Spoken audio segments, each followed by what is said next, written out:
ఇక నెక్స్ట్ రేపో మాపో రేవంత్ రెడ్డి గారు ఓ మాట చెప్తుండొచ్చు, మా చెమటంతా దారపోసినాం, మా రక్తం అంతా దారపోసినాం, అయినా సాధించలేకపోయినాం కాబట్టి పార్టీ పరంగా 42% టికెట్లు ఇస్తారని రేపు ఎల్లుండో ప్రెస్ మీట్ పెట్టి చెప్తాడు. ఇక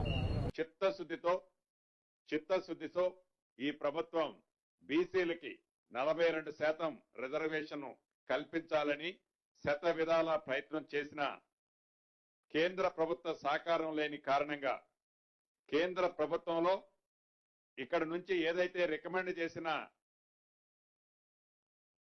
ఫైలు రాష్ట్రపతి గారి దగ్గరే హోల్డ్ అయి ఉండటం కారణం చేత కోర్టులలో కూడా ప్రభుత్వానికి వ్యతిరేకంగా నిర్ణయం వచ్చిన కారణం చేత రాష్ట్ర ప్రభుత్వం కోర్టులో ఫైట్ చేస్తూనే పార్టీ పరంగా బీసీ సోదరులకి 42% రిజర్వేషన్లో సీట్లు అలాట్ చేస్తూ మొదట గ్రామ పంచాయతీ ఎన్నికలు నిర్వహించాలని ఈ రోజు కేబినెట్ నిర్ణయించడం జరిగింది. చెప్తా ఉన్నది ఈ బిల్లు ద్వారా పోయి 42% రిజర్వేషన్ వస్తుందా అధ్యక్ష? గుండె మీద చేసుకొని చెప్పమని ఇక్కడ ఉన్న వాళ్ళని.